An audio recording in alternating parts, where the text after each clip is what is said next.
donc ça doit avoir une... Avec l'aide de Hachem, on va parler aujourd'hui, on va aborder un sujet qui est très intéressant, que beaucoup de gens se posent cette question. Beaucoup de gens disent pourquoi, la question est pourquoi j'ai des douleurs? Pourquoi je ne me sens pas bien? Pourquoi tout d'un coup j'ai mal au dos? Pourquoi et pourquoi et pourquoi? La vraie réponse est que personne ne peut savoir pourquoi se passent des choses. C'est la vraie réponse. Mais quand même, les gens sont intéressés. Les gens veulent. Je ne sais pas si la réponse du pourquoi, c'est ce qui va les calmer, mais ils veulent savoir que les choses ne se font pas par hasard et sans aucun but. Les gens veulent savoir que quand ils passent dans leur vie de certaines choses, ils veulent savoir que ce qu'on a passé, au moins, cette souffrance va utiliser quelque chose, va servir à quelque chose dans notre vie. Alors aujourd'hui, on va parler, on va expliquer c'est quoi une explication. Je répète, une explication, il y en a beaucoup. Une explication pourquoi la douleur nous tape à la porte dans la vie. Nous avons des moments, je ne parle pas seulement de la douleur physique, nous avons des douleurs sentimentales, nous avons des douleurs économiques, nous avons toutes sortes de formes de douleurs. Et on se pose la question. Par exemple, quelqu'un avait un magasin, merci Hachem, il a travaillé, le magasin allait bien, tout va bien. Et un jour, un premier client ne paye pas. Il dit, bon, un client, ça fait, c'est pas important. Après une semaine, un autre client ne paye pas. Après une semaine, encore un client ne paye pas. Après un moment, il commence à voir, il commence à ressentir qu'il y a une descente, une direction de descente dans le côté de l'argent, de l'économie qui gagne. Et quand les gens ressentent ça, ils ont raison, ils cherchent la réponse. Ils se disent, mais pourquoi? Où j'ai tort? Qu'est-ce que je fais pas bien?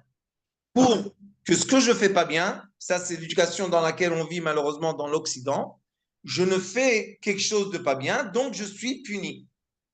Et la réponse n'est pas du tout dans la punition.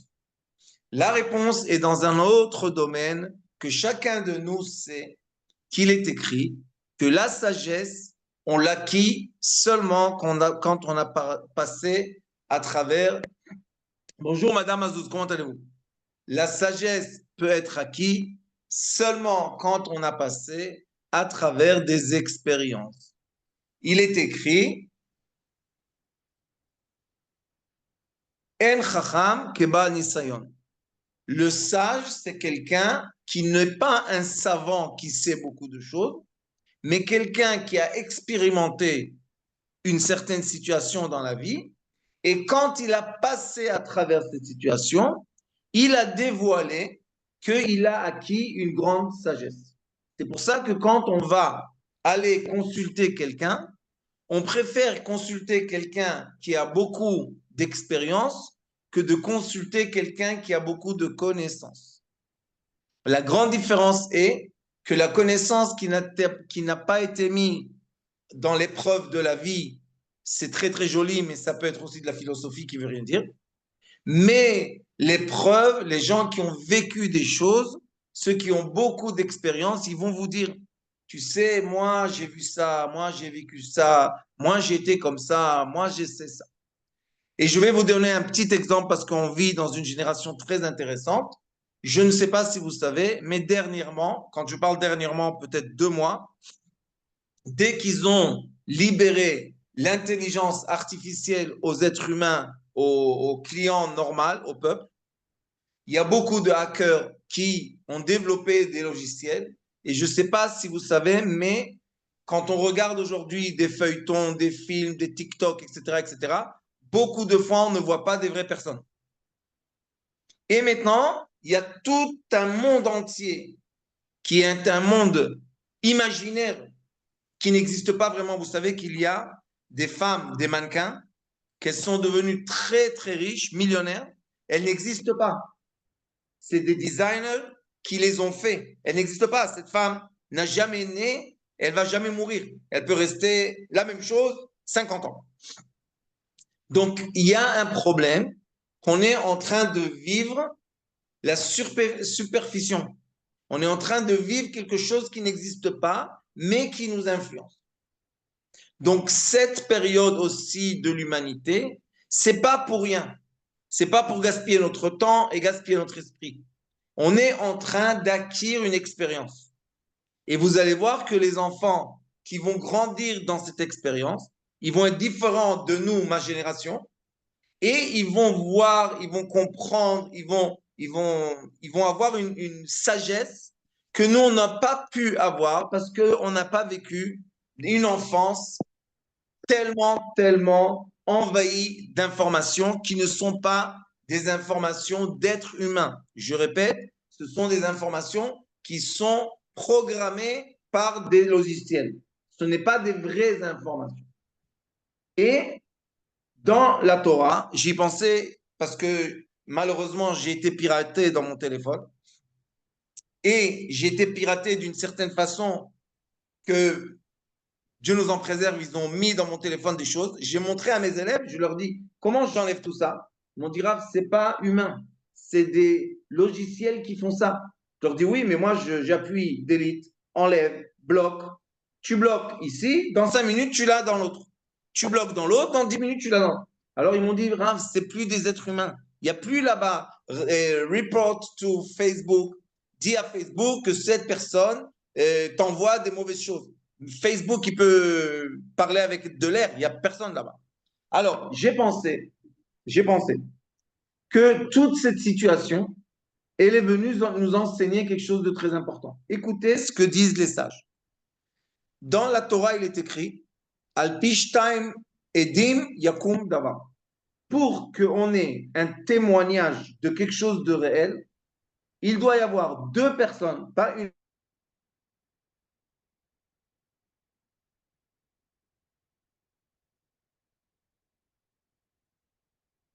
C'est pour ça que ça m'a travaillé. Il est écrit, s'ils ont Ah, entendu, qu'est-ce qu'il y a? excusez-moi, on vous a pas entendu. Ça a été coupé au début de la phrase. Je dis que la Torah, elle dit, merci beaucoup Rabban Gila, la Torah, elle dit que si tu veux emmener quelqu'un en justice et témoigner qu'il a fait quelque chose, on a besoin de deux personnes vivantes qui le voient. Non seulement qui pensent qu'ils ont vu, mais qui le voient vraiment. Pourquoi je me suis réveillé à ça? Parce qu'il est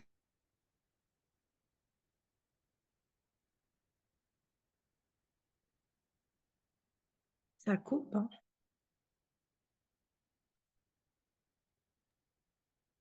Un petit instant.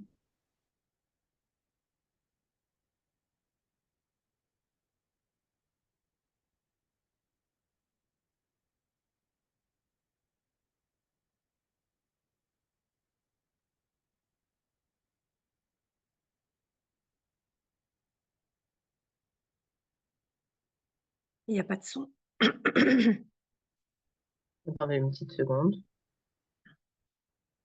Merci.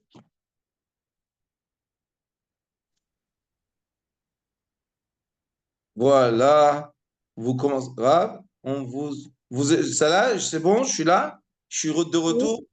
oui. Michael est de retour, alléluia. Vous m'entendez? Oui, Oui, on oui, vous Rav, on entend. vous Bravo. entend. Qu'est-ce qu'il y On vous a? entend. אולי יש סיסמה שצריך להכניס בשביל להתחבר? Non, moi je Non? suis ouvert. Mais c'est Ok. l'intelligence artificielle, il y a des mots que je dis, l'angoisse là pour ça, ça la met dans tous ses états, elle a besoin d'un petit cachet ou de fumer quelque chose. Jacques, tu peux pas lui envoyer une petite cigarette à l'intelligence artificielle qu'elle se calme un peu avec nous? Top. Alors, blague à part. Qu'est-ce que dit la Torah? Que si quelqu'un a entendu quelqu'un, disons, dire j'ai volé, dire on va assassiner, dire j'ai fait quelque chose de mal. Et maintenant, je veux faire qu'on fasse attention à lui. Est-ce que mon témoignage, si je l'ai entendu derrière un paroi, le témoignage est valable? La réponse est non. il faut qu'il y ait deux personnes vivantes, comme nous et comme vous. J'espère qu'on n'a pas ici un caractère de truc artificiel. Gila, on a des élèves intelligence artificielle ou tout le monde est normal? Tout le monde est normal, bon, wesh. I'm checking if you're a real person, you know. Bon, on rigole aujourd'hui, mais dans 5 ans, on peut rigoler. Alors, il faut qu'il y ait des gens comme vous et comme moi, qu'on aille voir la chose de nos yeux, entendre de nos oreilles, pas derrière une paroi. Ça veut dire quoi? Ça veut dire que la paroi qu'on appelle en hébreu massach, qu'on dit en français écran, cet écran-là cache la réalité. L'écran masque la réalité. Et quand est-ce que la réalité se manifeste? Quand l'écran tombe et il reste vraiment l'action de la personne. Je vais vous expliquer maintenant pourquoi ça a un rapport avec la douleur. Parce que toutes les douleurs que nous avons dans notre vie, c'est parce que nous avons à l'intérieur une force vitale qui n'arrive pas à s'exprimer. Elle est cachée derrière un écran. Et tant que cette force, alors Tom, comment vas-tu? Et tant que cette force est masquée par un écran, tant que la force est masquée par l'écran, nous sommes encore dans quoi? Dans ce qu'on appelle Nisayon, dans l'épreuve. Et alors, pourquoi vient la douleur? Pourquoi vient la tristesse? Pourquoi viennent tous les sentiments qui nous font quoi à l'intérieur? Vous savez, ils augmentent la pression. La raison pour laquelle toutes ces choses-là viennent, c'est pour qu'on passe d'un écran à l'autre. On doit passer d'une conscience à l'autre. Et tout le monde le sait. Je vois dans la classe que nous avons plus qu'une personne que Baruch Hashem a un vécu. Et quand on va penser à notre passé, on va bien regarder ce qui s'est passé dans notre vie et on va voir que seulement les épreuves ont dévoilé en nous une sagesse qu'on ne savait même pas qui était. Pourquoi on ne savait pas qu'elle y était? Parce que cette sagesse-là, on n'en avait pas besoin. Vous savez, des gens, ils ont des fois des capacités dans la vie, ils ne savent même pas qu'ils les ont. Alors, quand est-ce qu'ils vont dévoiler qu'ils ont cette capacité? Seulement quand ils vont avoir l'épreuve. Et dans l'épreuve, ils vont sortir d'eux une force qui était cachée. Mais maintenant, cette force s'est dévoilée. Donc, la personne a acquis. Elle a acquis. Parce que ce n'est pas vrai de le dire. Mais beaucoup de gens dans la vie ont des épreuves qui sont très désagréables, qui n'ont aucun. C'est pas logique. Quelqu'un qui est un bon menuisier, qui avait du travail et tout le monde était content de lui, pourquoi un jour il n'a plus de clients? Si c'est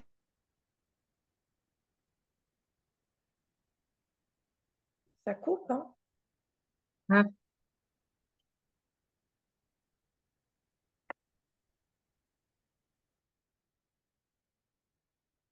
On n'entend plus rien.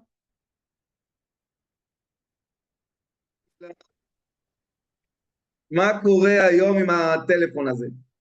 אני חושב שאת נוגעת שם בכפתורים וזה מקפיץ אותנו. לא נגעתי. גם אני לא נוגע בכלום. Le bon menuisier, vraiment, si tout d'un coup, il n'a plus de clients, soyez à sa place. Il va se dire, mais pourquoi? D'accord? Il va se dire, pourquoi? Et je sais que vous connaissez bien en France qu'ils ont réussi à développer, ça fait déjà plusieurs années, ils développent les professions. Ça veut dire que les gens ont travaillé dans un certain métier et maintenant, il n'y a plus de travail dans le métier. Maintenant, on leur dit, fais une profession. Tu étais un salarié de, je sais pas moi, tu étais commercial, maintenant étudie à être un boulanger. tu étais un boulanger et tu dis d'être quelqu'un dans l'informatique. C'est quoi ce travail qu'on leur fait faire? C'est parce que ils ont eu une épreuve qui les a étouffés dans une sphère dans laquelle elle était. Et c'est très très bien de le faire, de leur dire, ouvre ton horizon, va chercher plus loin. Mais sachez que comme l'être humain est né dans une enveloppe, l'être humain, de façon naturelle, est fainéant. Pourquoi l'être humain développe tellement de technologies, que la technologie, on voit qu'aujourd'hui, elle attaque l'être humain qui l'a développé, parce que l'être humain a une grande partie de lui, qui est une partie qu'on appelle la vitalité du solide, la fainéance. On est fainéant. On veut que la voiture roule toute seule. On veut que la voiture mette l'essence toute seule. On veut que la voiture, bientôt, elle va nous faire assis dedans. Et bientôt, il y aura des voitures, on n'a plus besoin de personne. C'est pas à peine. Toi, juste, tu imagines que tu vas prendre la voiture, elle va y aller, elle va revenir. Et moi, qu'est-ce que je fais? Tu restes dans ta chambre, tu bouges pas. Mais ça, qu'est-ce que ça fait? Ça fait que l'être humain n'a pas d'épreuves. Et moins il a d'épreuves, et moins il dévoile ses capacités.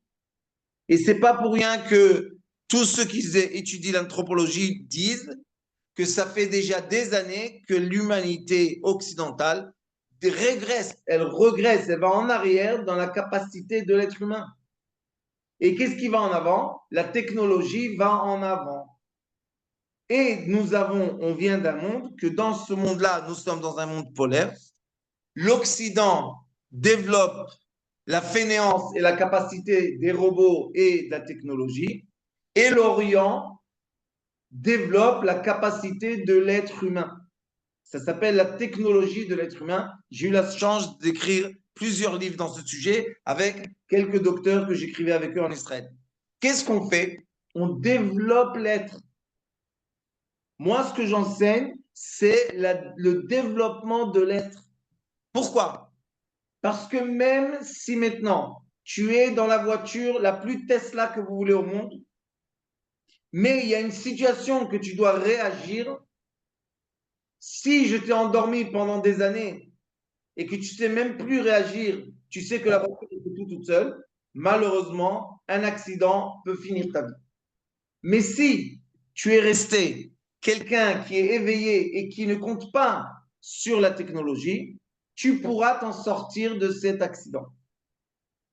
Vous savez qu'il y a eu une histoire, que malheureusement, il y a eu un grand accident de voiture et il y avait un car avec une voiture, grand accident qui nous en faisait.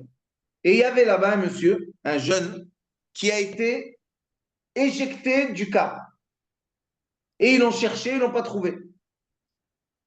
Il est rentré, comme il a été jeté par l'accident, il est rentré en dessous d'une voiture. Personne ne le trouvait. C'était la nuit, personne ne le trouvait. Et tout d'un coup, il y avait là-bas un soldat, un soldat très jeune. Et l'instinct, c'est quoi l'instinct? C'est la technologie? C'est l'être humain. L'instinct lui a dit, va chercher là-bas ton copain. Il a été le voir. Malheureusement, il a eu un problème dans les poumons. Vous savez qu'est-ce qu'il a fait? Il a pris son stylo. C'est bien, un soldat qui n'est ni docteur ni rien du tout. Hein. Il a pris le stylo. Il a ouvert le stylo. Et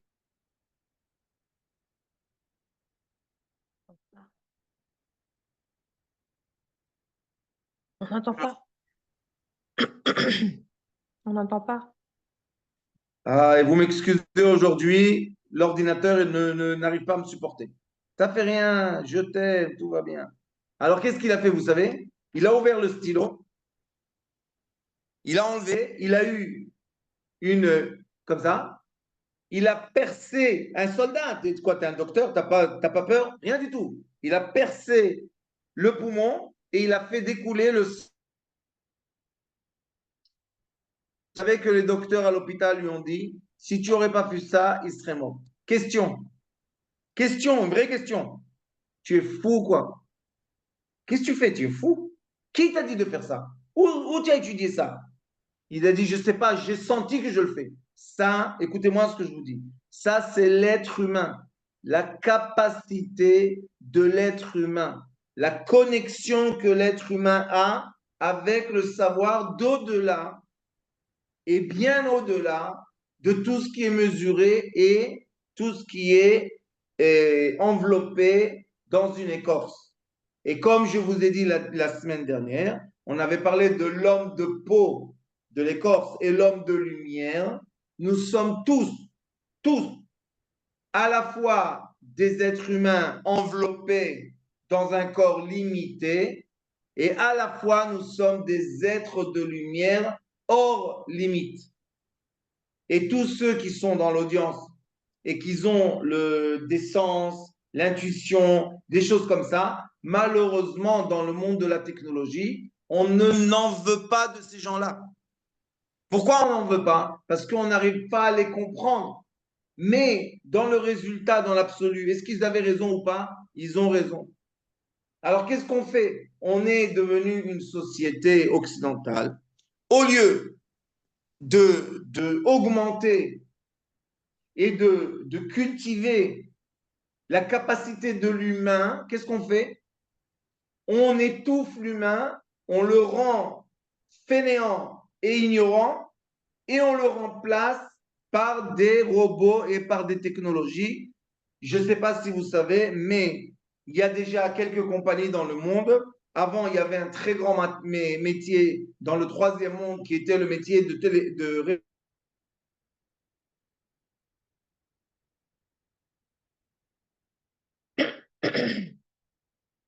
Bosch. Tous ceux qui répondaient au téléphone, ils étaient en Inde. Et vous savez qu'est-ce qu'ils ont fait avec la technologie artificielle? Ils ont, parce que c'est pour ça que vous entendez, ça fait des années qu'ils vous disent, on enregistre toutes les conversations. D'accord? Quand vous appelez un logiciel comme ça, ils vous disent, monsieur, tout est enregistré.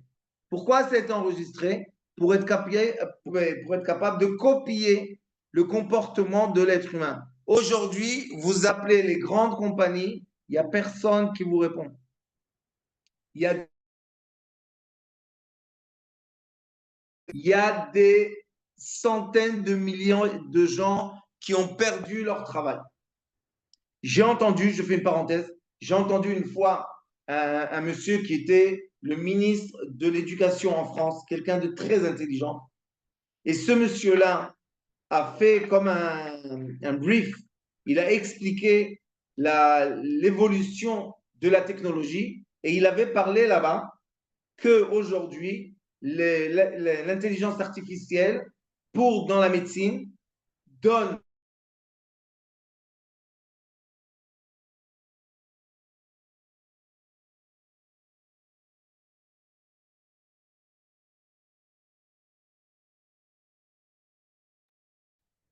Il n'y a pas de son. Gila, ma hein? Top, mes amis, c'est un cours avec une haute fréquence de lumière. Alors, on doit accepter que la technologie, ils n'ont pas les mots-clés pour. Alors, qu'est-ce qu'ils ont fait? Les gens remplacent. Alors, ils remplacent les êtres humains en technologie. Qu'est-ce qu'il a fait, ce monsieur? Il nous a fait un grand discours, c'était quelques heures. Il a commencé à expliquer depuis la révolution du mécanisme des appareils, qu'est-ce qui s'est passé avec les gens.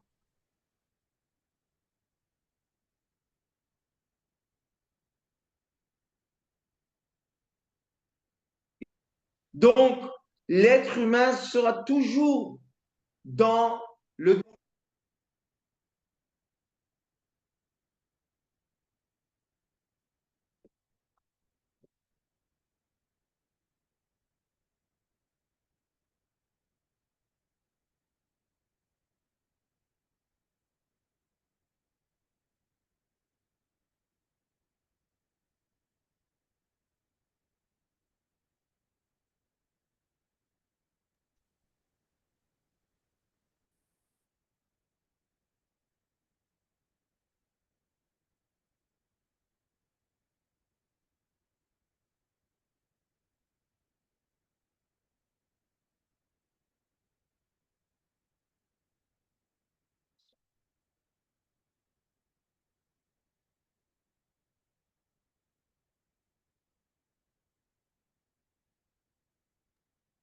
Excusez-moi, un petit instant, je suis en train de vérifier avec le.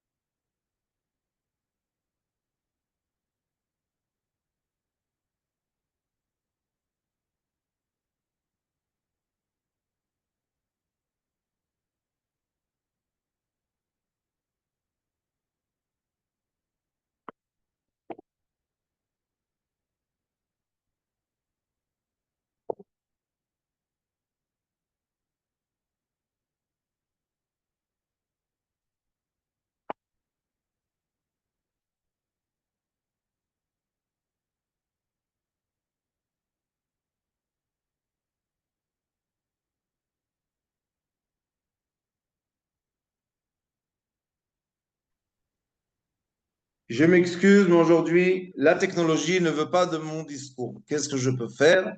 J'ai rien d'autre à faire. Alors, j'ai fait quelque chose maintenant, j'espère que ça va marcher. De toute manière, de toute façon, ce monsieur qui a, à mon avis, un doctorat dans l'anthropologie a dit que malgré qu'on voit qu'en 1800 à peu près, il y a eu la révolution du moteur à charbon, il a dit, et ça a envoyé beaucoup de gens à la maison, parce que dès qu'on a un tracteur dans un champ, on a renvoyé 15 employés. Quand on a l'agriculture aujourd'hui, je ne sais pas si vous avez vu, mais il y a des agricultures qui sont faites complètement robotisées par des drones. Tout est robotisé, il n'y a plus de personnes là-bas. Alors où sont les gens qui ont travaillé? Ils ont été licenciés. Mais ces gens-là vont retrouver un autre travail. Ils vont s'adapter. Ça nous prouve que l'être humain, à travers les expériences et les problèmes qu'il va avoir dans la vie, il va évoluer. Donc nous aussi, quand on a un patient et ce patient souffre de douleurs qui sont des douleurs inexplicables, ne cherchez pas comment arrêter la douleur, cherchez qu'est-ce qu'il a dans sa conscience qui veut sortir. Dans quel stade il est de l'évolution propre. Il est on appelle ça en hébreu, itpatrut ishit. Il est en train de se développer son être. Si vous m'aurez dit à moi, à l'âge de 17 ans, qu'un jour j'aurais donné des cours de conscience, je vous donnerai un bon conseil. Éloignez-vous 1 kilomètre et envoyez-moi un message par haut-parleur. Parce que sinon, moi, c'est quoi ces gens-là? C'est des fous. C'est quoi ces conscients-là?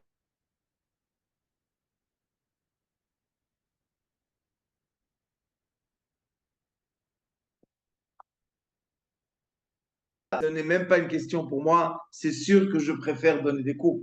Mais si vous m'aurez posé cette question quand j'étais jeune, je vous aurais dit jamais de la vie, j'aurais juré même que jamais de ma vie j'aurais fait une méditation à quelqu'un. Ça, pour moi, c'était impossible. Mais Hachem, il a dit, ah, toi, tu vas développer en toi la capacité de la lumière. Qu'est-ce que je vais faire avec toi? Tu ne veux pas rentrer dans l'école comme tout le monde. Alors, je vais te faire rentrer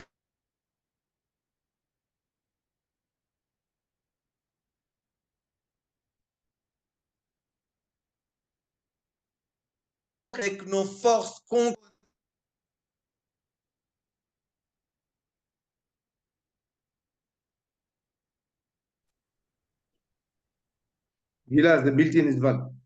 Avec les forces qu'on connaît, qu'on a en nous, et mentales, et sentimentales, et spirituelles. Et on va dévoiler ce qu'on sait, ce qu'on connaît. Ça s'appelle default, le choix que nous avons en nous. Mais tant que je n'ai pas dévoilé en moi une capacité que je ne savais même pas qui était là, comment je peux l'utiliser et comment je peux grandir avec? Seulement si je vais passer par une phase qui s'appelle l'épreuve. Et si je ne vais pas passer par les phases de l'épreuve, de la douleur, de la maladie, de la pauvreté, etc., le divorce, plein de choses comme ça, si je ne vais pas passer par là, je ne saurai jamais quel est mon vrai potentiel.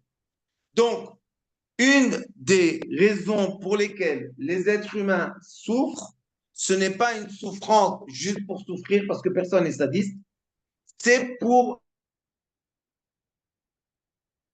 citer qu'on ne savait pas qu'il y avait en nous.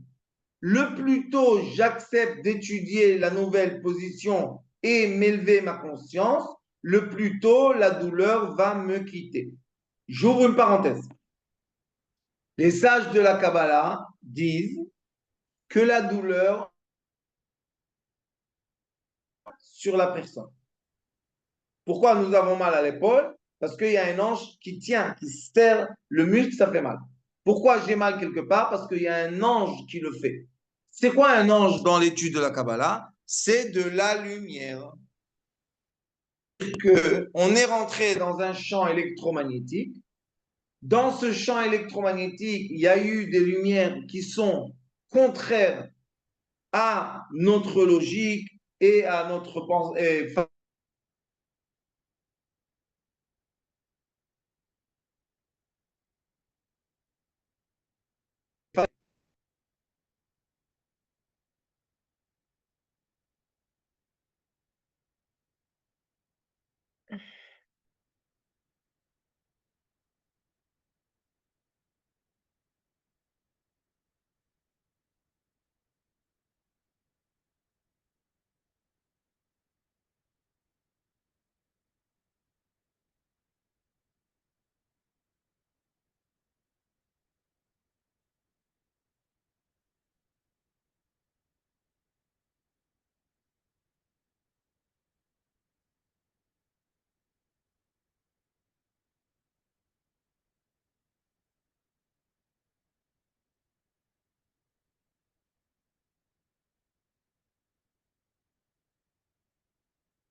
Le j'arrive pas à le joindre. On s'excuse. Il n'est pas chez lui. Il est dans un hôtel. Il avait une mission importante à faire là-bas et du coup, ça capte mal. Est-ce que vous avez... J'espère qu'il va venir parce qu'il apparaît ou disparaît. On espère qu'il va réapparaître. J'arrive pas à le voir même en WhatsApp. Attendez, pardon. Je crois que c'est lui. Un petit instant. Voilà.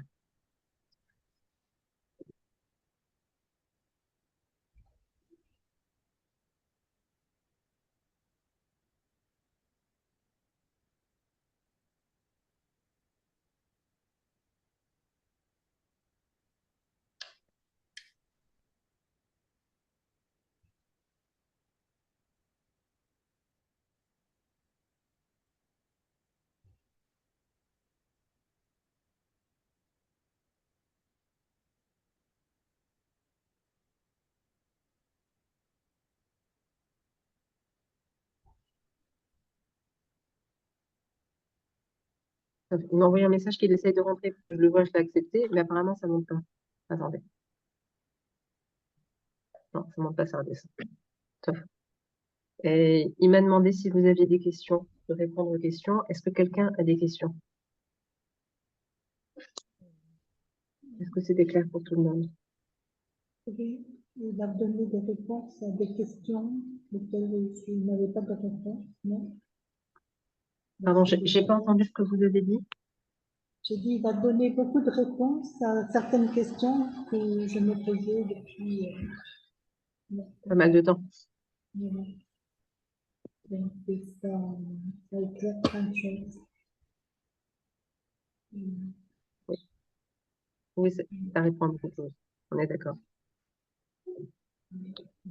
Est-ce qu'à part les réponses, il y a des choses que vous voulez en développement ou des choses que vous n'avez pas compris? Ou est-ce que c'est bon pour tout le monde?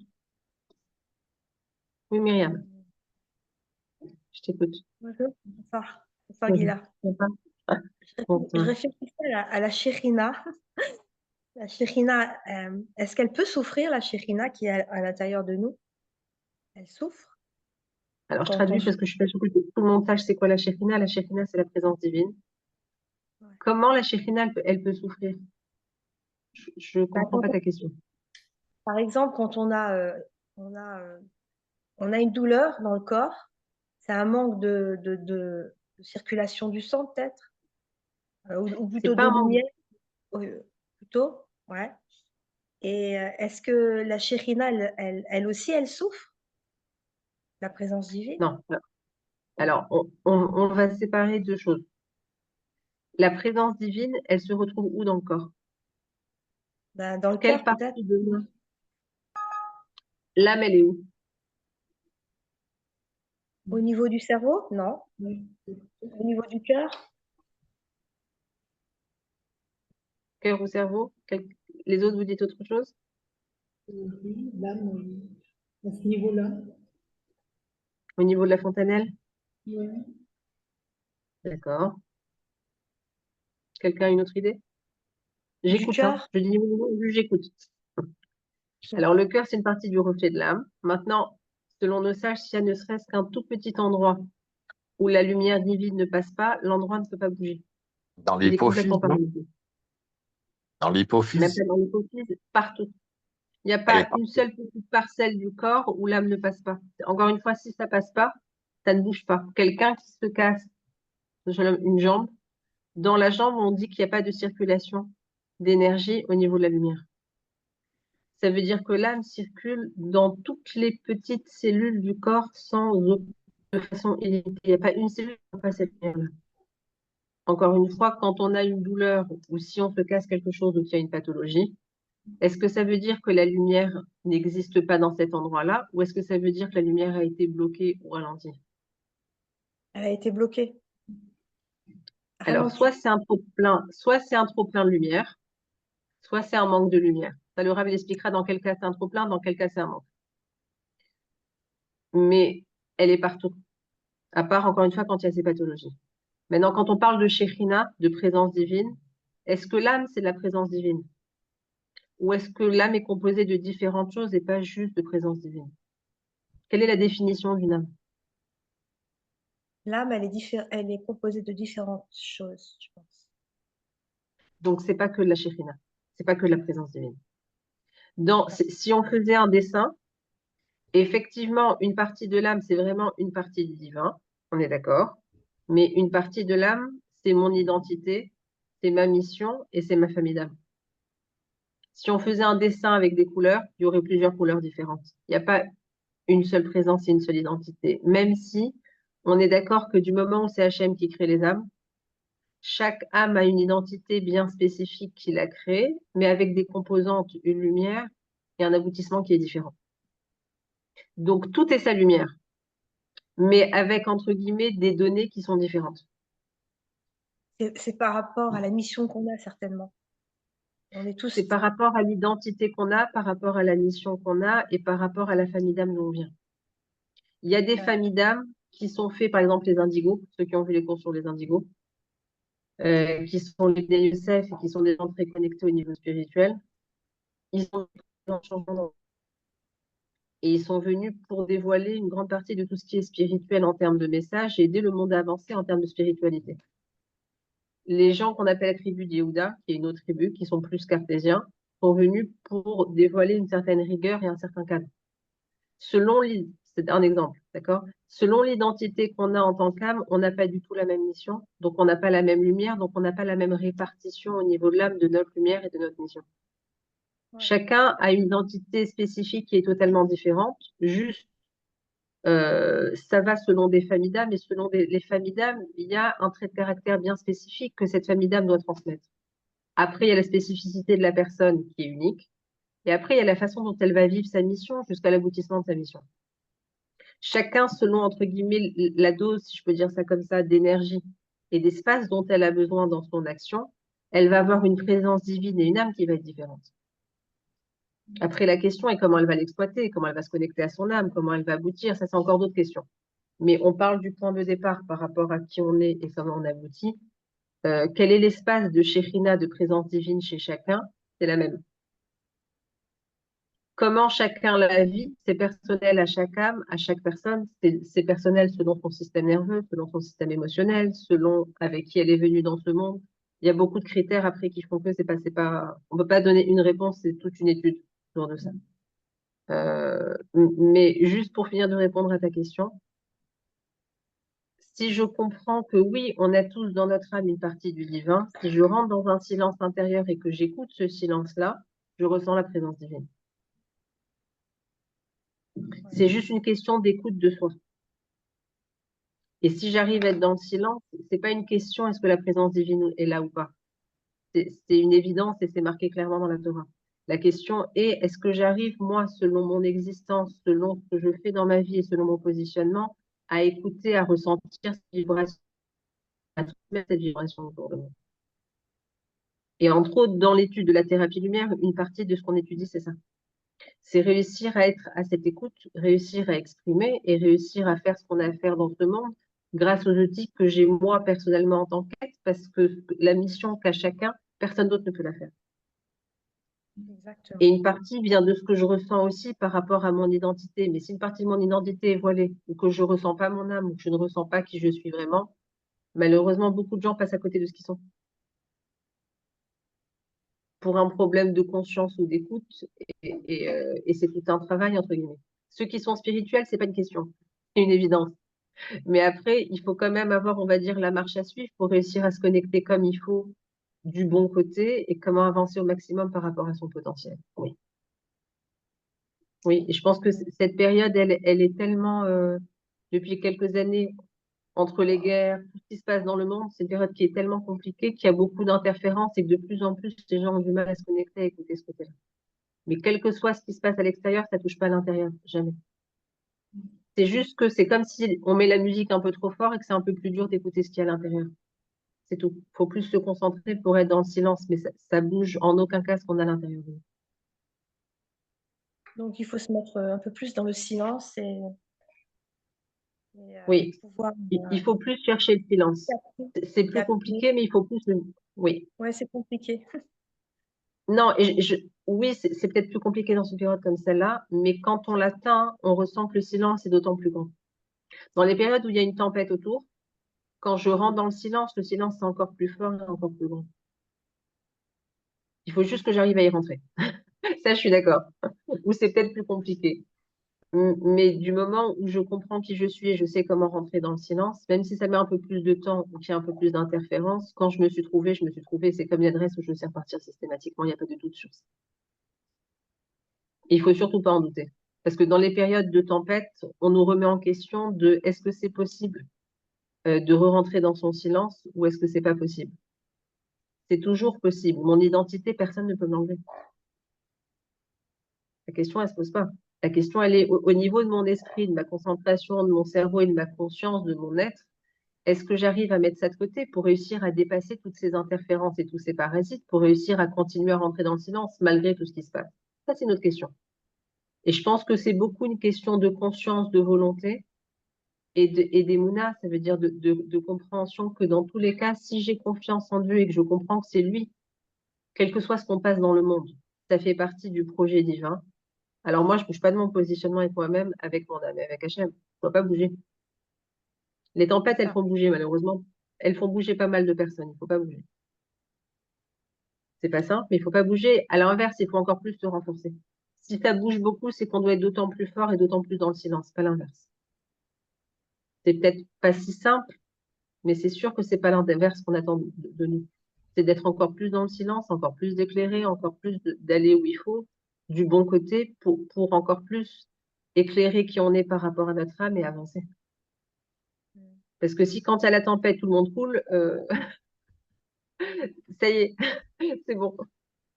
C'est l'inverse. Il faut plus s'accrocher, faire sortir doucement le bateau et petit à petit, en se reconnectant, après, quand on sort la tête, c'est fini. Il faut juste réussir à dépasser un certain degré, lever la tête et après, ça roule. Et on doit le faire chaque jour? Ceux qui ont l'habitude de travailler sur ça, on ne peut pas ne pas le faire. C'est vital.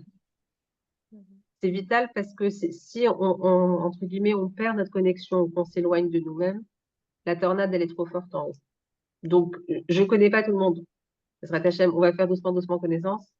Mais sur ceux que je connais qui, oui, savent travailler sur eux, juste le fait d'écouter des cours, que ce soit des cours du Rav ou d'autres cours, qui sont sur le silence, qui sont sur des dévoilements au niveau spirituel, qui sont des méditations et qui sont sur une certaine fréquence de vie qui rentre dans un silence intérieur, c'est une fréquence de vie. Il faut pas sortir de cette fréquence de vie, quel que soit ce qui se passe à l'extérieur. Certains, ça va être par le dessin, d'autres, ça va être par le chant, d'autres, ça va être par la méditation, d'autres, ça va être par étudier. Chacun a son mode de... L'important, c'est de pas lâcher et oui, de faire au quotidien. Donc, aucun doute sur ça. Ceux qui savent Est-ce faire qu'il y des a un rapport, respirations ou des méditations, c'est tous les jours. Hein. Oui, madame. Je t'écoute. est-ce qu'il y a, est-ce qu'il y a un rapport avec la Hidbodedut par hasard? Est-ce qu'il pourrait y avoir un rapport? Alors, je vais Parce que traduire ce quand que tu dis.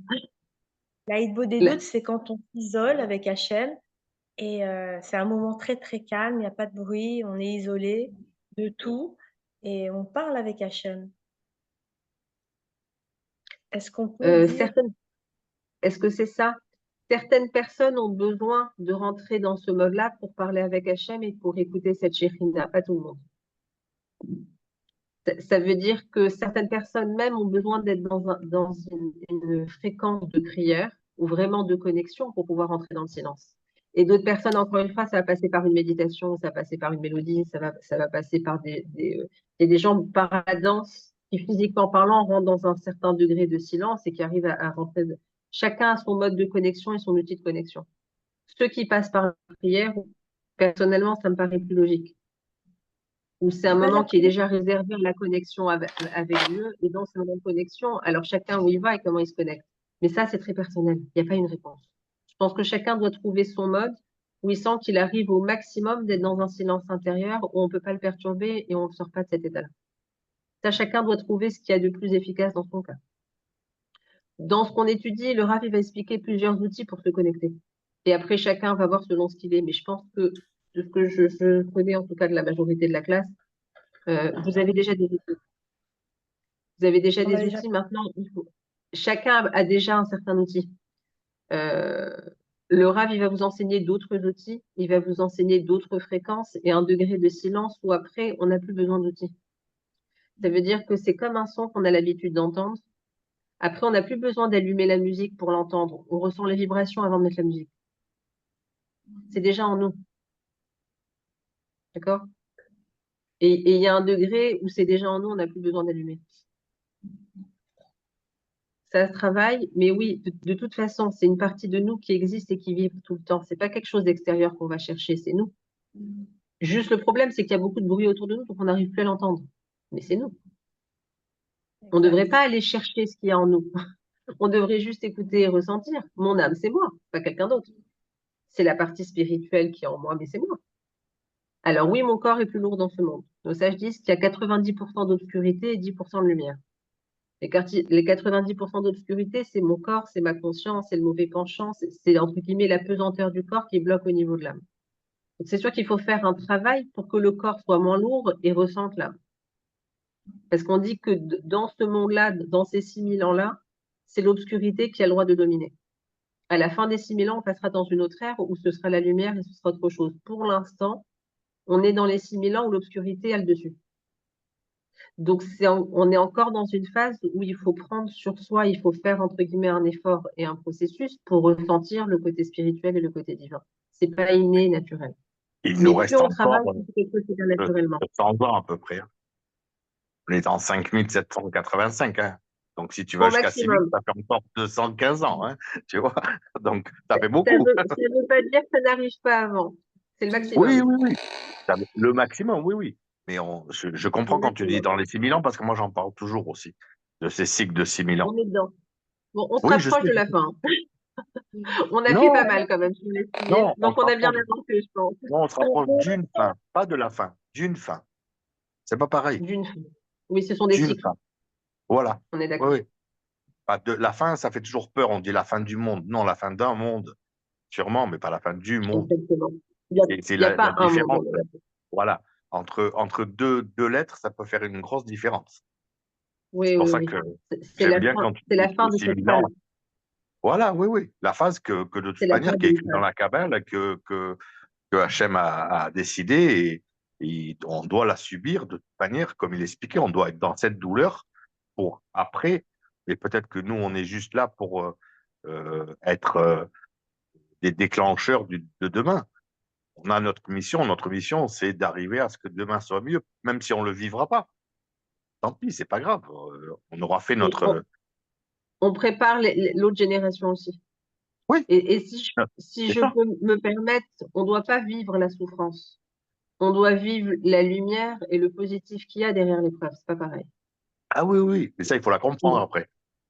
On est d'accord, ça, il faut le comprendre. Mais que je comprenne l'épreuve ou que je ne comprenne pas, si je comprends ce que Laura avait expliqué en expliquant que c'était un aboutissement, que c'était pour grandir et qu'il y avait quelque chose derrière, c'est Oui, aussi un degré de confiance. C'est pas simple, ah je oui, suis d'accord, non, mais c'est comme cette période-là, ou la période du corona, ou des moments où il y avait des grandes épreuves au niveau du monde, on sentait que tout bougeait.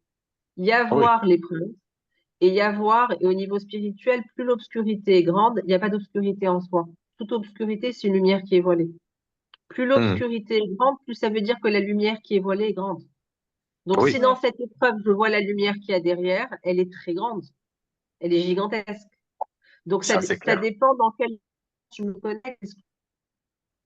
Ceux qui ont la capacité de voir entre la lumière qui est voilée de la lumière, qui sort direct de l'épreuve. Je Toi reste aussi, coincée dans l'épreuve quand je ne comprends pas ça ce que c'est de la a lumière. coupé un petit peu la Guy, là, toi aussi. La connexion Ah, ça a aujourd'hui, coupé. Ah, ah bon, oui, jusque-là, oui, c'était net. Hein. c'est complexe hein, Jusque-là, aujourd'hui. on m'entendait, c'était pas moi, là. Non, je sais que c'est pas toi, mais c'est les Non, fréquences là, elles sont compliquées. Hein. je Gila, disais, oui, Gila, pardon, quand un on a instant, Myriam, je répète ce que je disais parce que ça a été coupé. Quand j'ai la capacité de voir la lumière qu'il y a derrière, je sors de l'épreuve et je vis la lumière. Une partie des épreuves qu'on passe, c'est une lumière voilée pour que j'arrive à enlever le voile et à vivre la lumière. Hum, Du moment où je comprends ça et que je sais enlever le voile, non seulement la lumière est très puissante, mais c'est ça qu'on attend de moi, que je vive la lumière qu'il y a derrière et pas l'obscurité. L'obscurité, c'est le début de l'histoire. oui, Quand j'ai compris que quand je suis coincée dans l'épreuve, je ne peux pas rester coincée et faire du surplace au niveau de l'obscurité, je vois comment enlever le voile et vivre ce qu'il y a derrière. Et quand je le sais, je ne gère pas de la même façon l'épreuve. hum, Parce que je sais que le but, c'est de vivre la lumière et pas l'obscurité. Donc déjà, je fais un process et un positionnement qui est complètement différent. Et pour y arriver, il faut être Bessimcha, en fait. Il faut tout faire pour voir les choses positivement. Sinon, Il faut voir les choses positivement et en dehors de ça, il faut voir encore une fois ce qu'il y a derrière le voile. Il faut avoir la conscience de ce qui existe derrière. Ce qu'on vit maintenant comme épreuve, quelle que soit l'épreuve, que personne ne vive d'épreuve, mais quand on en vit, à ce moment-là, on a l'impression que, entre guillemets, c'est la fin de notre monde. Que ce qui se passe, c'est irrémédiable et qu'il n'y a pas de solution derrière ça. On ne voit pas ce qu'il y a derrière le voile. La situation, c'est ça, où je vais maintenant. Je suis coincée, non, t'es pas coincée. Comme quelqu'un qui de dit, toute manière, il le y a un but, c'est la découvert à la conscience de banque, la connaissance. Hein. Le but, c'est la pardon? conscience de la connaissance. Le but Oui, ultime, c'est la conscience de la connaissance. Hein. oui, oui, on Avoir est d'accord. conscience de la connaissance. Hein. De toute manière, c'est pour tout le monde. Hein, et c'est écrit dans toutes les religions, dans toutes, euh, dans tellement de livres. Merci. Toujours, on On en est parle de d'accord. plus en plus d'ailleurs. Et c'est ça qui est incroyable, c'est que on voit que le monde est de plus en plus connecté, mais il nous fait aussi nous déconnecter. Oui, Ces c'est le fameux but. écrans. Oui, C'est le mais je but. ne sais pas si c'est sain parce que ça nous fait prendre conscience de la connaissance à tout le monde, Mhm. alors qu'avant, elle était plutôt euh, pour une certaine catégorie de personnes. Mais par contre, ça fait aussi qu'on est déconnecté. Donc, il y Oui, a avantages, désavantages. Hein. c'est pour ça qu'on est tout le temps entre les deux. Et c'est pour ça que je dis, on est tout le temps face à un écran qui paraît obscur. Et en permanence, le but, c'est de comprendre ce qu'il y a derrière, de dépasser, de vivre autrement cette étape-là. C'est C'est l'épreuve de génial la parce que ça, fédération, hein. on n'aurait jamais pu le faire avant, ce qu'on vit là. Donc, c'est magnifique Oui, ça d'un c'est sûr. côté. Oui, on est d'accord. Ça veut dire que le T'imagines, monde avant, il avance aurait et qu'on fallu se avance aussi vers un déplacer, bon il aurait accomplissement. fallu faire des séminaires qui auraient duré une semaine. Et voilà, moi, je trouve que c'est l'avancée et il faut évoluer, comme disait le Rav tout à l'heure. vous avez trouvé votre évolution. Et je pense qu'il y a 20 ans, ils ne faisaient pas des cours en Zoom, hein. Ça, c'est bien clair, hein, tu vois. Au début, quand vous avez démarré, vous ne faisiez pas les cours en Zoom, hein, tu vois. Donc C'est clair. aujourd'hui, ça permet. Là, on est dans combien de pays à peu près, Guilla? 7 ou 8 pays? Non, peut-être pas 7 ou 8, on est dans 4, 5 pays. Ouais, 4, ouais, moi. 4, je pense. Maroc, Ouais, Portugal, Israël, France. Donc déjà, on est 4, tu vois. C'est oui, génial, ça. C'est incroyable. C'est une ouais, technologie, ouais, voilà, c'est une je suis avancée d'accord. incroyable. Ça, Je suis et d'accord. quand on s'en sert comme ça, c'est génial. Quand on s'en sert pour Mhm. s'abrutir, malheureusement, c'est dommage. C'est sûr, Mais c'est sûr. après, qu'est-ce que vont devenir la génération future? Ben, c'est à nous de les aider, hein. Je pense qu'il faut Ah, donner des cours aujourd'hui. Hop là, ça.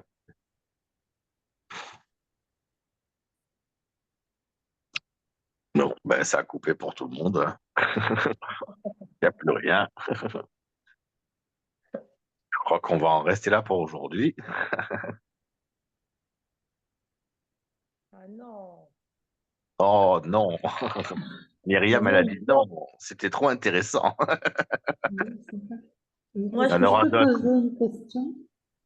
Bah, allez-y, hein. Euh, Parle entre nous, hein. Pas de par souci. pour pour la connexion, est-ce que l'alimentation a son rôle à jouer?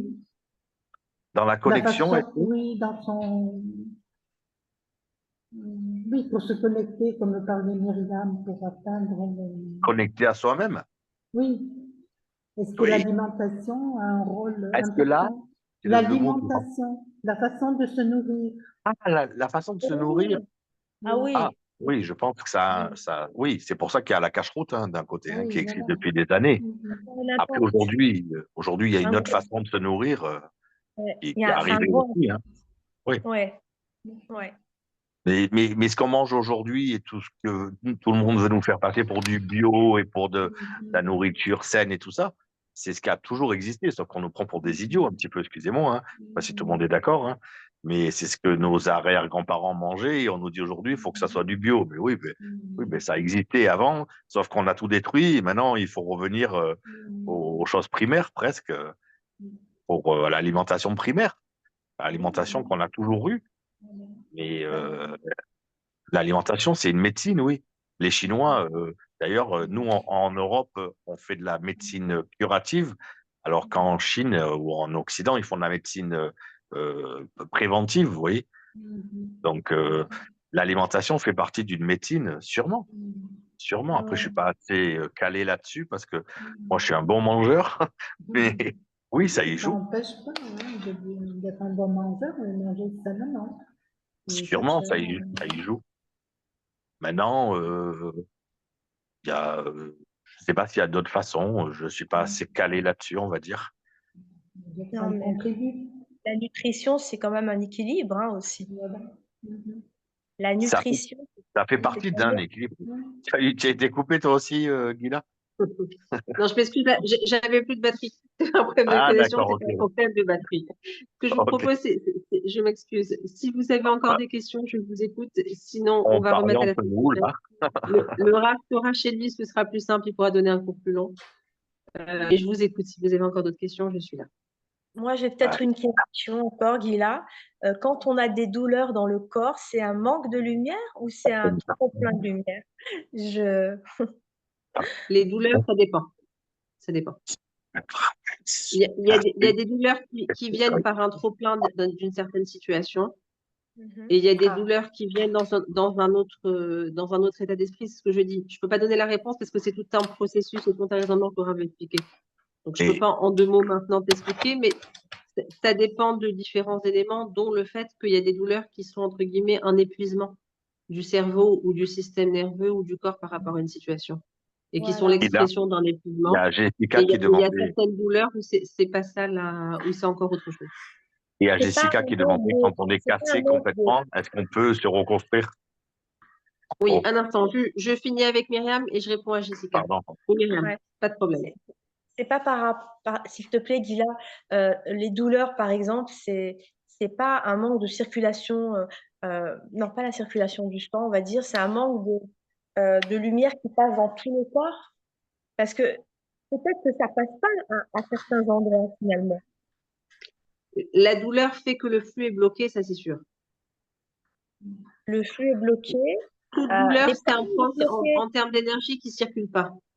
Ah, Je peux parler. l'énergie, Attends, je sais même pas si Oui, hein. Oui, on vous entend. En fait, je peux dire quelque chose? Je peux dire quelque Oui, chose? allez-y. Allez-y. J'ai beaucoup parlé avec le Rav. Bon, certes pas beaucoup au point de pouvoir développer, mais assez pour dire, entre guillemets, on peut pas se soigner, mais selon la médecine chinoise, c'est le Rav qui m'a fait découvrir ce genre de médecine. Et en effet, comme vous le dites, Gila, le soin, des fois on a mal quelque part tout bête, où le corps est très froid comme ça, ou se fige, ou des fois on est sous le coup de l'émotion ou autre. Mais on peut se soigner très facilement, entre guillemets, si on écoute juste les battements de son cœur. C'est-à-dire, entre guillemets, hypnotiser son propre corps. C'est une façon de laisser passer l'énergie en laissant parler les battements de son cœur. C'était très bête, peut-être très incompréhensible de lâcher ça comme ça, mais en somme, des fois, juste fermer les yeux et écouter les battements de son cœur et sentir le sang passer dans le corps, ça permet de voir des fois où des fois le corps il peut trembler à certains membres et autres et autres et autres. Entre guillemets, si on laisse juste doucement le cœur battre, battement par battement, ça règle énormément de problèmes dans le corps et ça purifie le corps tout seul et se régule tout seul et sans besoin de forcer. Et il y a des moments, par exemple, de grande peine ou de grande douleur que j'ai pu expérimenter parce que là, actuellement, vous me voyez, mais je suis à l'armée actuellement. Et, euh, et c'est comme ça que j'ai juste tiré des enseignements du Rav, que écouter simplement les battements de son cœur et comprendre que tout va bien. Et de laisser tranquillement le cœur se décompresser tout seul et rentrer complètement en contemplation. Et simplement en écoutant le physique. Et avant de rentrer dans tout ce qui est, entre guillemets, Kodesh divin, il faut juste écouter simplement le côté physique du corps. Commencer par le côté physique, le côté le plus, nous, on connaît le plus bête, le plus animal, entre guillemets, c'est d'écouter le corps. Et en écoutant le corps, ça devient automatiquement divin. Parce que le corps est divin par nature, mais on n'a pas accès simplement comme ça, on va dire, au divin, bêtement, parce que on n'écoute pas le corps. Mais comme le corps est divin, donc il y a selon la Kabbalah, c'est, Résonance. on va dire, il y a plusieurs, il y a plusieurs, comment dire, on va dire, quand on voit un objet, selon la Kabbalah, encore une fois, c'est juste c'est un concept. On voit juste un concept. Et quand juste, entre guillemets, on voit que c'est un concept, c'est-à-dire qu'on peut complètement, d'une, évoluer, mais modeler la chose. On peut largement modeler les choses qu'on a devant nous, donc ça veut dire les douleurs, n'est qu'une, entre guillemets, pas facétie, mais je dirais quelque chose de complètement modelable, donc de réglable, donc de soignable. Tout ça parce J'aimerais qu'on juste, laisse simplement par le corps. merci. J'aimerais juste expliquer quelque chose que vous venez d'expliquer où j'ai compris que faut juste une précision par rapport à Myriam. Est-ce que le corps a un côté divin ou pas? Le corps, c'est le reflet de l'âme. On dit que l'âme a une certaine identité et que le corps a été créé comme un miroir de l'âme. Donc, le corps en soi n'est pas quelque chose de divin, mais c'est le reflet du divin. voilà.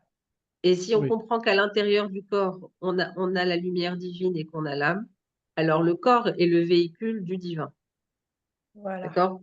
Il ne faut pas le prendre au premier degré. J'ai compris ta réaction, Myriam. Vous dites la même chose, juste autrement. C'est tout. D'accord? Ouais, dit comme ça, c'est.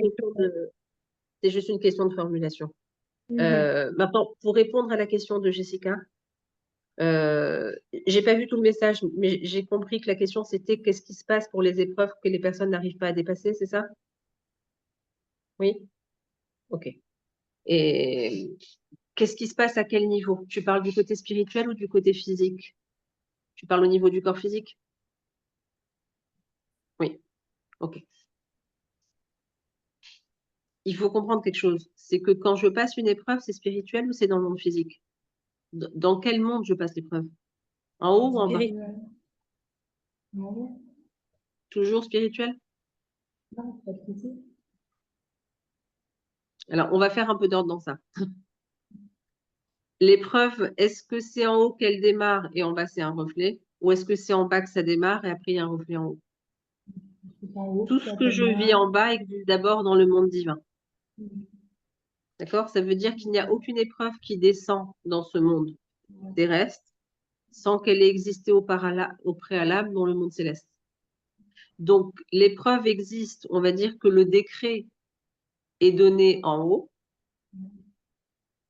que la chose se déroule en haut et que moi en bas, je vais juste vivre le reflet de ce qui se passe en haut.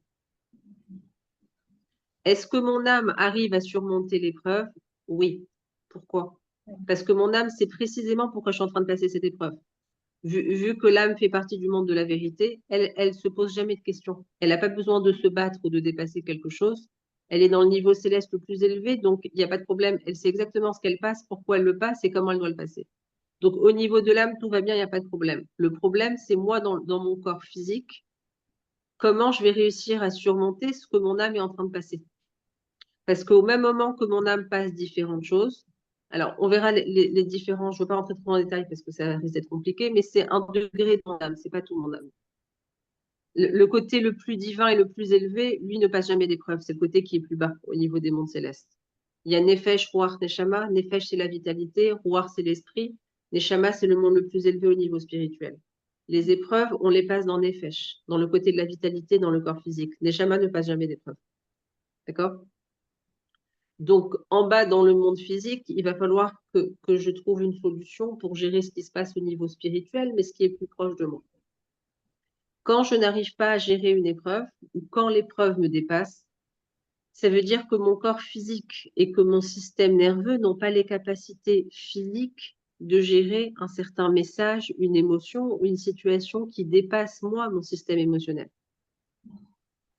Mais spirituellement parlant, j'ai passé ce que je devais passer. C'est maintenant moi en bas dans la matière qui doit, on va dire, m'en sortir jusqu'au bout de l'histoire, si je peux dire ça comme ça. Mais en haut, l'histoire, elle est réglée. Ce qu'il peut y avoir, c'est que si moi je me coince en bas, je vais coincer aussi une partie du flux au niveau des lumières d'en haut. Ça veut dire qu'à chaque seconde, on dit qu'Hachem recrée le monde et qu'à chaque seconde, je reçois des nouveaux messages et un nouveau flux et d'énergie et de vitalité. Quand moi, je me coince dans une épreuve, c'est comme si je mettais sur pause qu'on reçoit à chaque instant. Du moment où je mets sur pause, je peux moi-même bloquer ce qui se passe au niveau spirituel qui jusque-là roulait où il n'y avait pas de souci. Parce que moi, j'ai tout bloqué. Parce que moi, je suis bloquée, que j'arrive plus à avancer ni en bas ni en haut. Donc, dans ces cas-là, pour débloquer, est-ce qu'il faut débloquer en bas ou est-ce qu'il faut débloquer en haut? Quand on n'arrive pas à dépasser une épreuve et qu'on reste coincé. La seule façon de débloquer, c'est de débloquer en haut. Ça veut dire qu'en haut, ça roulait. Moi, j'étais à un degré où du coup, j'ai tout coincé. Si j'arrive à me reconnecter au niveau spirituel et à, encore une fois, être dans un degré de silence intérieur, mon âme me dit, hé, tout va bien, pourquoi t'es dépassé maintenant? Toi, en tant que véhicule, tu n'arrives pas à gérer, mais moi, en haut, qui suis ta réelle identité, je gère très bien ce qu'il y a à gérer. Ça fait partie de ce que je dois passer dans ce monde. C'est toi qui n'arrives pas à gérer, donc moi, en tant qu'âme, vu que je suis la partie la plus forte de toi, entre guillemets, et que je suis ta réelle identité, je vais t'aider, on va passer ça. Si je passe ça seul dans le monde physique et que je suis coincée dans mon système nerveux, je m'écroule, je coule. La seule possibilité quand quelqu'un n'arrive pas, c'est d'avoir, un, le vrai sens de l'épreuve, deux, la seule aide qui est réelle et qui dépasse tout, c'est l'aide qui va au niveau de mon âme. D'ailleurs, une petite parenthèse par rapport à ça. Dans la thérapie lumière, on reconnecte au côté spirituel pour réactiver notre réelle identité et réaligner la personne. Quand la personne est alignée entre son corps et son âme, la question ne se pose pas. C'est comme une voiture qui était en panne qui roule. C'est comme si on remet l'essence et qu'on met le contact et ça redémarre.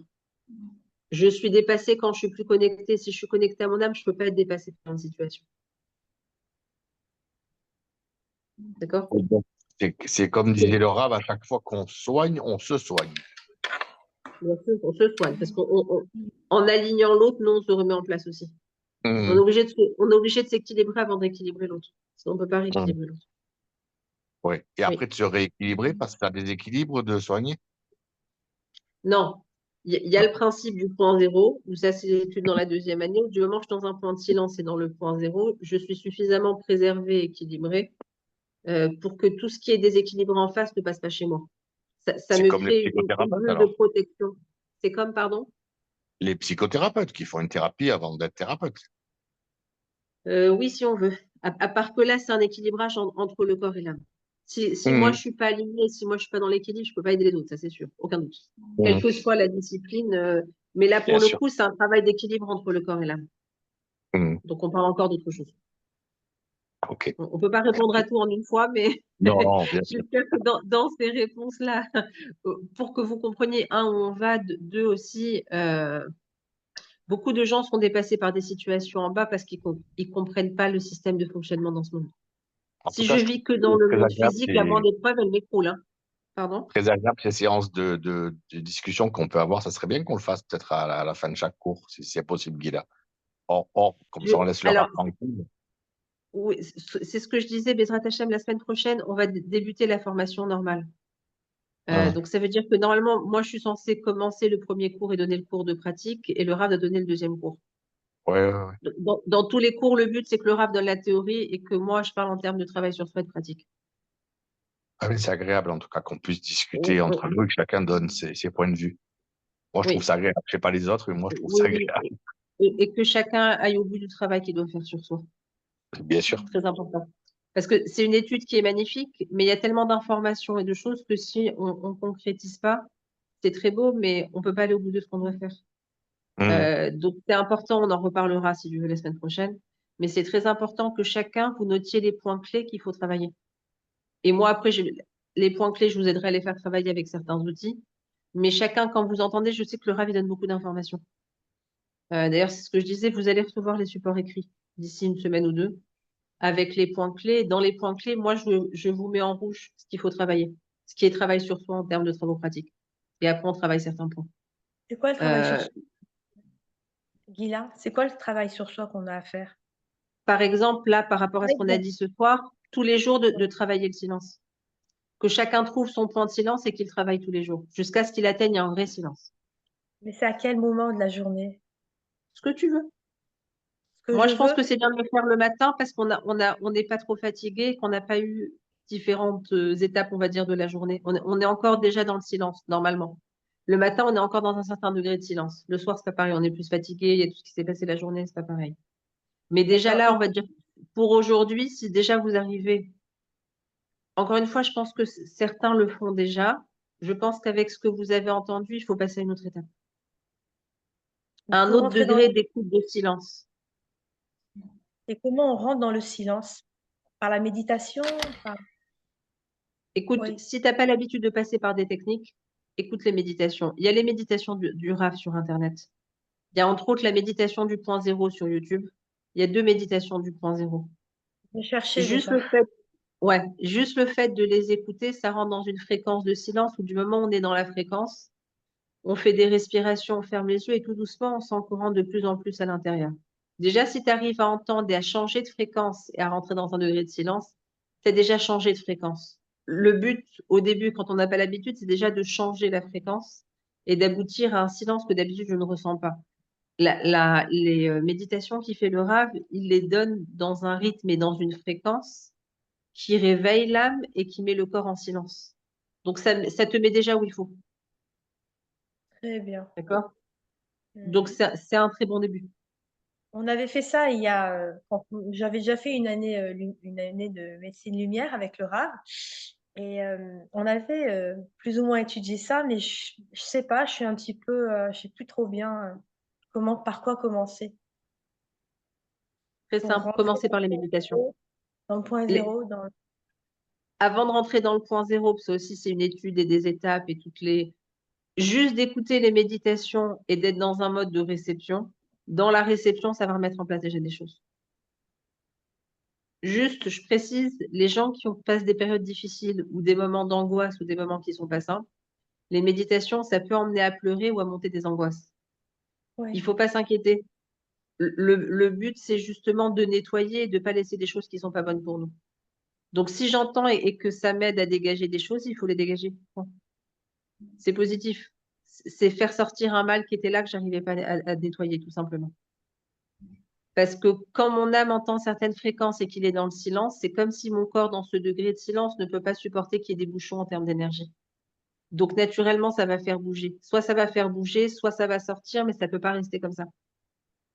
Parce que les fréquences au niveau spirituel ne laissent pas le corps avec des poids ou des choses qui ne sont pas bonnes. Donc, déjà, pour l'instant, écouter tous les jours des méditations, c'est déjà très bien. Et après, doucement, doucement, on va parler à chaque fois de différentes choses. C'est tout un processus. Et, d'accord. Ça me fait penser, comme je te disais, à la Hidvo des doutes. La Hidvo des doutes, quand je m'isole, par exemple, ça peut être un Hatzot Alaïla, par exemple, où vraiment c'est calme et tu parles avec Hachem et tu lui racontes. Et il arrive que tu pleures, que je pleure. Oui, oui, C'est mon âme. Donc ça bien me fait sûr. penser à ce que tu es en train de dire là. Il y a quand même des ressemblances. Il vaut des doutes, point Écoute, de toute zéro. façon, tout ça, on va dire, c'est le même sujet, mais ce sont des facettes différentes. Ça D'accord. se rejoint, d'accord? Mais on parle on va dire, c'est le même sujet, c'est le même espace. C'est juste des points différents de cet espace-là. Et encore une fois, je pense que chacun, selon sa nature, il y a ceux qui ont besoin de s'asseoir et de parler seul avec Hachem d'ouvrir leur cœur. Il y en a qui n'ont pas ce mode de communication, qui ont besoin de faire des méditations ou d'entendre des psaumes, ou chacun son mode de communication. L'important, c'est d'aboutir à un échange et d'aboutir à un degré de silence intérieur où on arrive à connecter son cœur et son âme. Du moment où on est arrivé là, on est arrivé où on devait arriver. Et c'est pour ça, la première année, il va donner beaucoup d'étapes de comment on y arrive par différents chemins. Après, chacun selon sa nature, vous trouverez quel est le meilleur chemin et quel est le meilleur passage. On donne tous les chemins pour que, et si vous traitez des patients, vous avez toutes les possibilités, parce qu'il y a un certain nombre de personnes avec des traits de caractère différents. Et pour vous-même, il y a des jours où on veut parler, il y a des jours où on n'a pas envie de parler, il y a des jours où on veut des méditations, il y a des jours où on n'a pas envie d'entendre les méditations. Ça veut dire qu'on doit tous avoir un certain panel pour savoir comment s'équilibrer et rentrer dans le mode de silence le plus profond et le plus durable aussi. Très bien, Guilla. Ça. Merci beaucoup. Hein. Et il est tard, donc je vais vous laisser aller dormir. On s'excuse pour le décalage, les Pas de coupures ce soir. souci. C'est bon, Merci. Hachem. C'est Le grave. RAM, il voulait pas annuler, mais on s'excuse pour toutes les voilà, tous les Calme-toi les petits. débats parce qu'on a pu discuter. Hein. C'était super intéressant. Oui, C'est intéressant. c'est vrai. Tout ce que tu nous as expliqué en plus, c'est super. Bon, Hachem. Du coup, c'est sorti comme ça, c'était vraiment pas prévu. Ben, Ça du va, coup, il c'était y a très agréable. Très riche. Bon, Hachem. Bon, Hachem. Ça va. Merci, Et merci, Hachem. Gila. Merci. Avec plaisir, avec plaisir. Que des bonnes choses à tous. Bonne nuit, Merci. bonne soirée et à très bientôt. Merci beaucoup, Lila. Bonne soirée. Au revoir, bonne nuit.